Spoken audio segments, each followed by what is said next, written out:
My name is Sebastian Georgiou, and I run and manage a 7-figure agency. I'm a full-time YouTuber. I'm building a custom luxurious home up in Scottsdale, and I also go to church and read the Bible, and I hang out with friends and family, and I give plenty of attention to my girlfriend. As you can imagine, my life is pretty busy, and if I didn't have a very effective way to keep everything organized and keep everything moving, it would be a complete chaotic mess. So because I've arrived to this position, I've developed a very good strategy of being very, very productive. And in this video, I'm going to share that strategy with you guys. This video will also help if you struggle with procrastination or motivation in general. Let's just get right into it. Here are some of my absolute best tips to stay extremely productive, and we're going to break them down one by one. So we have the pillars of physical health, we have purpose and drive, we have taming your dopamine levels, we have the essential morning routine, the power of your environment, and then finally softwares and technologies to use. If you apply some of these lifestyle habits, I guarantee you that you are going to see some increase in productivity in your own life. Now, to be clear, I'm not one of those people that has every single part of their day completely dialed in from 9:45 a.m. to 10:30 a.m. or anything like that. Like I have to go to bed by 11:30 p.m.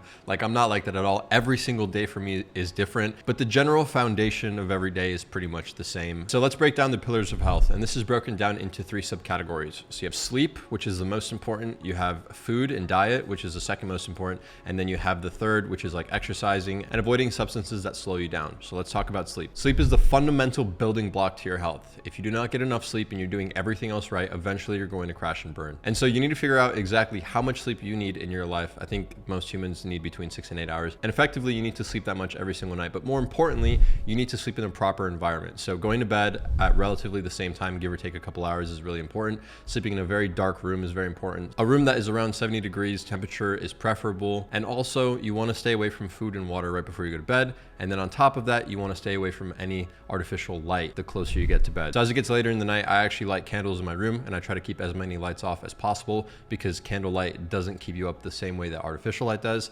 And that helps me just fall asleep more naturally and get a better night's sleep so that I wake up the next day feeling rested. Okay, so next is the quality of food. And this one is pretty simple. You want to just eat whole foods. So foods that are not processed, foods that have one ingredients like eggs, meats, potatoes, corn, vegetables, chicken, beef, like all of that stuff. For me personally, it's between like 90 and 95% of my entire diet is foods that are just single ingredient foods. Now, I've noticed that after I get used to this, I actually feel much, much better. My energy is more consistent throughout the entire day. I'm able to be much more productive and make way more decisions before I get burnt out every single day. I'm able to sleep better. I'm able to exercise better. I'm stronger. I think faster. I remember better. It really does help a lot. And then if I go like travel, for example, I start eating processed foods for a couple of weeks. I notice how sluggish I am and how like foggy my brain is. And I immediately notice the effects. It's like, it really is that drastic. And after you get that down, if you smoke or drink a lot or do like smoke nicotine a lot, I would recommend just trying to get rid of all of those as well. Weed is not going to make you more productive no matter what you say. Alcohol is terrible for you and it's bad for your brain. It damages your brain, it damages your organs, and it slows you down. It's literally poison. So like, you'd probably want to get rid of that if you're trying to be as productive as possible. Okay, so those are the pillars to physical health, and there's much more that goes into it, but I think those 3 alone have like 80 to maybe 85% of the overall weight in like health. So if you can get those 3 things down, you're in a really, really solid spot. Next, we have purpose and drive. And arguably, this is probably one of the most important things when it comes to productivity and motivation. And the reason is because if you want to be productive, you need to have a clear goal in mind, right? You need to answer the question, why am I trying to be productive? Like if you're being so hard on yourself and you're like, why can't I work? Why can't I work? Why can't I be productive? Why can't I start a Shopify store or do whatever the case is? If you ask yourself why you can't do it, you need to ask yourself, why are you trying to do it anyway? You need to identify a purpose or a goal that you're going for. And in my opinion, the goal needs to be something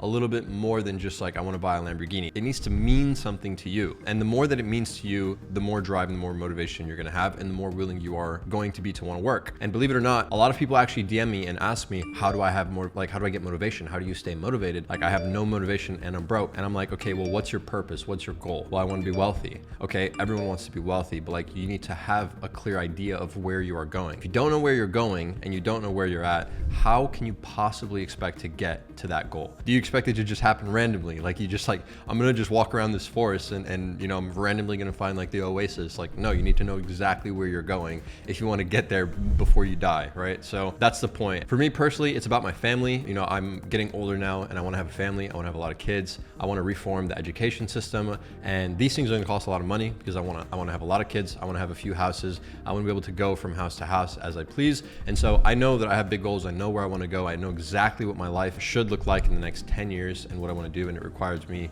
to have a lot of money. So that's why I'm working so hard now. But the point of all of that is that I know what I want. Also, unfortunately, this video is sponsored by Notion, which is the main productivity app that I use. So we're gonna get into that at the end of the video. And I'm actually gonna give you guys a tour through my Notion so you can see how I break down and how I manage all the things that I manage. Next up, we have tame your dopamine. Okay, so this is something that's also very, very important. So please pay attention and maybe take some notes. In the world we live in today, or at least in the Western society, a lot of people are very, very addicted to dopamine, and we get so much of it, way more than we have ever gotten before. So our tolerance to it is much higher. We're used to it. And so if we do not get it, we seek it out much faster and in much greater amounts. Therefore, when we do boring things that don't offer us as much dopamine, such as reading a book or cleaning or making your bed or doing laundry or working on a business, it's very, very hard because it doesn't offer the same amount of dopamine as sitting down and going through TikTok, which offers a load of dopamine and is very easy to do. So you have both of these combined, it's very easy to just fall into that trap. Or playing video games, like it's very easy to play video games and you get way more dopamine. So your brain's like, hey, do this, don't do that. So my point is it gets very boring to do the mundane things. Okay, so Sebastian, what do? You need to identify the areas of your life where you're getting the unhealthy dopamine. And so very good examples will be like video games, will be like eating a lot of sugary foods and drinks, like sodas and sugary stuff all the time. Pornography is like absolutely terrible. And social media, of course. Social media is one of the worst ones that is out there. And this obviously depends case by case, but if you can identify something in your own life that's unique, then write it down. So now that you have all those identified, you want to slowly turn down the dial on how much you consume of these things. Most of you guys probably have heard of like the dopamine detox, which is like where you pick 3 days and you just remove all of it all at once for 3 days. But my preference would be to just turn it down and get you used to it and build a habit of living life with these dials turned down lower and lower and lower. I think if you do it this way, you have more control over it and it will be much easier over time. And this leads perfectly into the next one, which is the essential routine. So there's a million different morning routines out there that you guys have all seen, and people say you need to take cold showers or meditate or read every morning to become a millionaire. And obviously none of that's true, but it is true that having a routine greatly increases your productivity and your workflow, because you can't just be doing random things every single day and expect to like move and make a lot of decisions and progress a lot every single day. For the most part, I think that it's best to just have like a block by block schedule. For example, for me, I don't like to work as soon as I wake up. So I take like 30 to 60 minutes to just kind of sit in bed or just like go outside or read a little bit and just not really use my brain and just let myself wake up. That's my preference. And then after that, like once I'm alert and turned on, I can work for about 2 to 3 hours. And then I work for 2 to 3 hours and then I get hungry. I have my first meal of the day. That's kind of how it works. And my brain gets used to it and it becomes easy to work and go to the gym and stuff because I get so excited about having food after. So it works out pretty well. And one last thing I want to mention about having routine and why it's important is because eventually if you do these things long enough, they become a habit. So if you work for a couple hours every day in the morning and then have your breakfast for 30 days in a row, you make it a habit, and that's kind of how you have to do this. Like you can't rely on motivation. Motivation will eventually run out, but you have to rely on habits and discipline. Now, the next thing I have is the power of environment. Now, this one is significantly less important than all of the other ones, but if you're doing everything else right, then this could be something to help boost you as well. And I found it that I'm a lot more productive in an environment in which I'm inspired. For example, like when I went to Seattle this one time, I went and stayed at this massive hotel and it just had like this great grand like dome type thing and like a huge Christmas tree and like a restaurant, and it was late at night and there was like just a few people there and there was like multiple stories and stuff.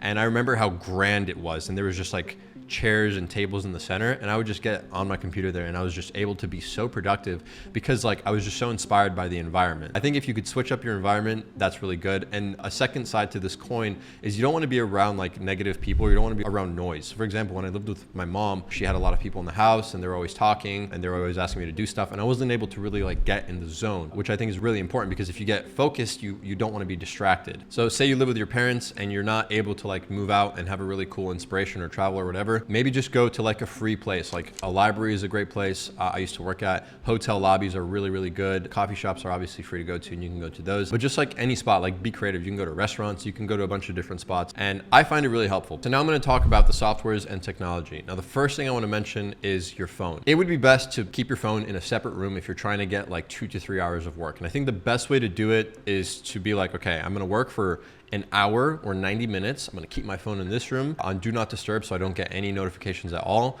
and then I'm gonna work for 90 minutes. Then I'm gonna go check my phone and be on it for 20 minutes. And then I'm gonna do it again. So you can kind of block it off. I think that's a really effective way to go about it regarding your phone, because your phone can be very, very distracting. Now let's talk about softwares. The first one I'm gonna talk about is WhatsApp. I use WhatsApp for basically all communication for all forms of business. Agency, clients, YouTube, employees, everything is done through WhatsApp, like partnerships. And then when it comes to like other things in Gmail, I use Gmail and I label all my emails by different categories that they're in. So like this is for the house, you know, this is for YouTube, these are sponsors that want to work with me, et cetera, et cetera. And since I'm able to label all of these out, it makes it very, very easy for me to just go through them and get to things very quickly. And now I want to talk about Notion. So Notion, again, is the sponsor of this video. And I was actually very, very excited to work with Notion because I had been using them for months and months and months. And I absolutely love Notion. Like I would rave about this CRM to my friends. I got my employees at the agency to get on it. We basically moved all operations to Notion within our agency. And we did all of this before they ever reached out to me. So like I truly am a customer of their product and their product is so good. So what is Notion? So Notion is basically like the god of CRMs. You can essentially create any version of any CRM that you want. You could use calendars in there, you can use tables, you can use to-do lists, toggle menus, everything. And there's so many ways to play around with it. It's basically a sandbox. You're not restricted or confined to their software in any way. And you can set it up with notifications. I think you can use Zaps with Notion as well, so that when something is completed, you get an email. Like it's absolutely crazy. So I'm gonna dive into my computer right now and I'm gonna show you exactly how I use it. Okay, so this is my Notion. And as you can see, we are in the script for this video. So as you can see, I have potential titles, potential thumbnail ideas, rising, and you know, basically the structure of the video. And you can see like the rising action of the video, I talk about this. This is actually literally the script for the video. And the climax, I have this. Basically what I was doing when I was coming up with this video is I was sitting down and I was thinking about everything that I wanted to say. And I was on my phone on Notion and I was just on the microphone. I was like, okay, talk about dopamine and how you have to tame your dopamine levels and turn down the dial. And all of this was just automatically getting posted in here. And now as I'm filming this video, I can just click on this super easy, refer back to my notes and talk about it in the video. But this is just, look, this is just one part of it. Look how cool this is.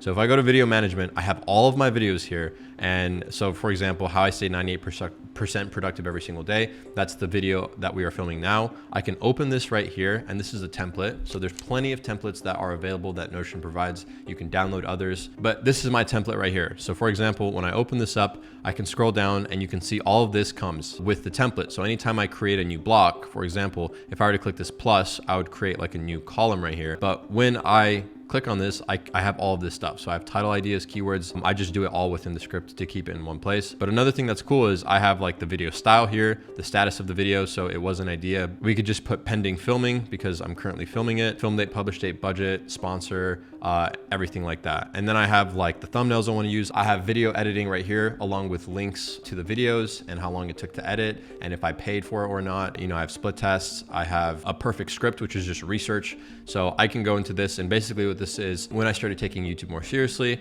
I went and I analyzed my top videos and I comprised it into a perfect viral script for videos. And then I have also like things to deal with, for example, and I could just put like, what's the issue? What's the last update on it? Any to-dos on me, important information that I need. So it's just so like, I can keep so much information in one place and so organized. I have my Notion for my personal assistant here who goes through all of my emails, who manages all of my network and everything else, and she, you know, logs her own hours there. I have a Notion for the person that helps with my thumbnails, the person that helps with my YouTube ideas, the person that helps with everything. I have the Notion for my agency. So this is an example for an audit that we create for every single client that wants to work with Digital Wealth MB or my marketing agency. And so we'll populate this and tailor it to every single client. So like their competitors, their KPIs, prior Google ads, a summary of their account based on our experiences. And then we have like website optimizations, account reviews. So again, this will be text, account strategy. So in here, we'll put like what we'll do for each campaign for their for their specific account. And then usually we'll embed a Loom video describing everything so that they can see it and watch it and understand it in real time. And there's also a calendar at the bottom as well, so they can schedule like their kickoff call or a different call if they want to talk to Nate about anything. And so that's all just in this little audit here, and we just duplicate it and send it. We also manage our employees in HR. And yeah, it's so easy. Like I could click through this entire thing in a matter of seconds and get relevant information and keep all of my information about all my businesses in one spot at one time. So Notion is the best. So thank you so much for Notion. They've changed my life, and I know it can also change the lives of a lot of people that watch me. So like I said, very glad to take that sponsorship. And yeah, shout out to Notion. That being said, guys, I really hope that this video helped you out in some way, shape, or form. If it did, subscribe, like the video, and I will see you all in the next one. Peace.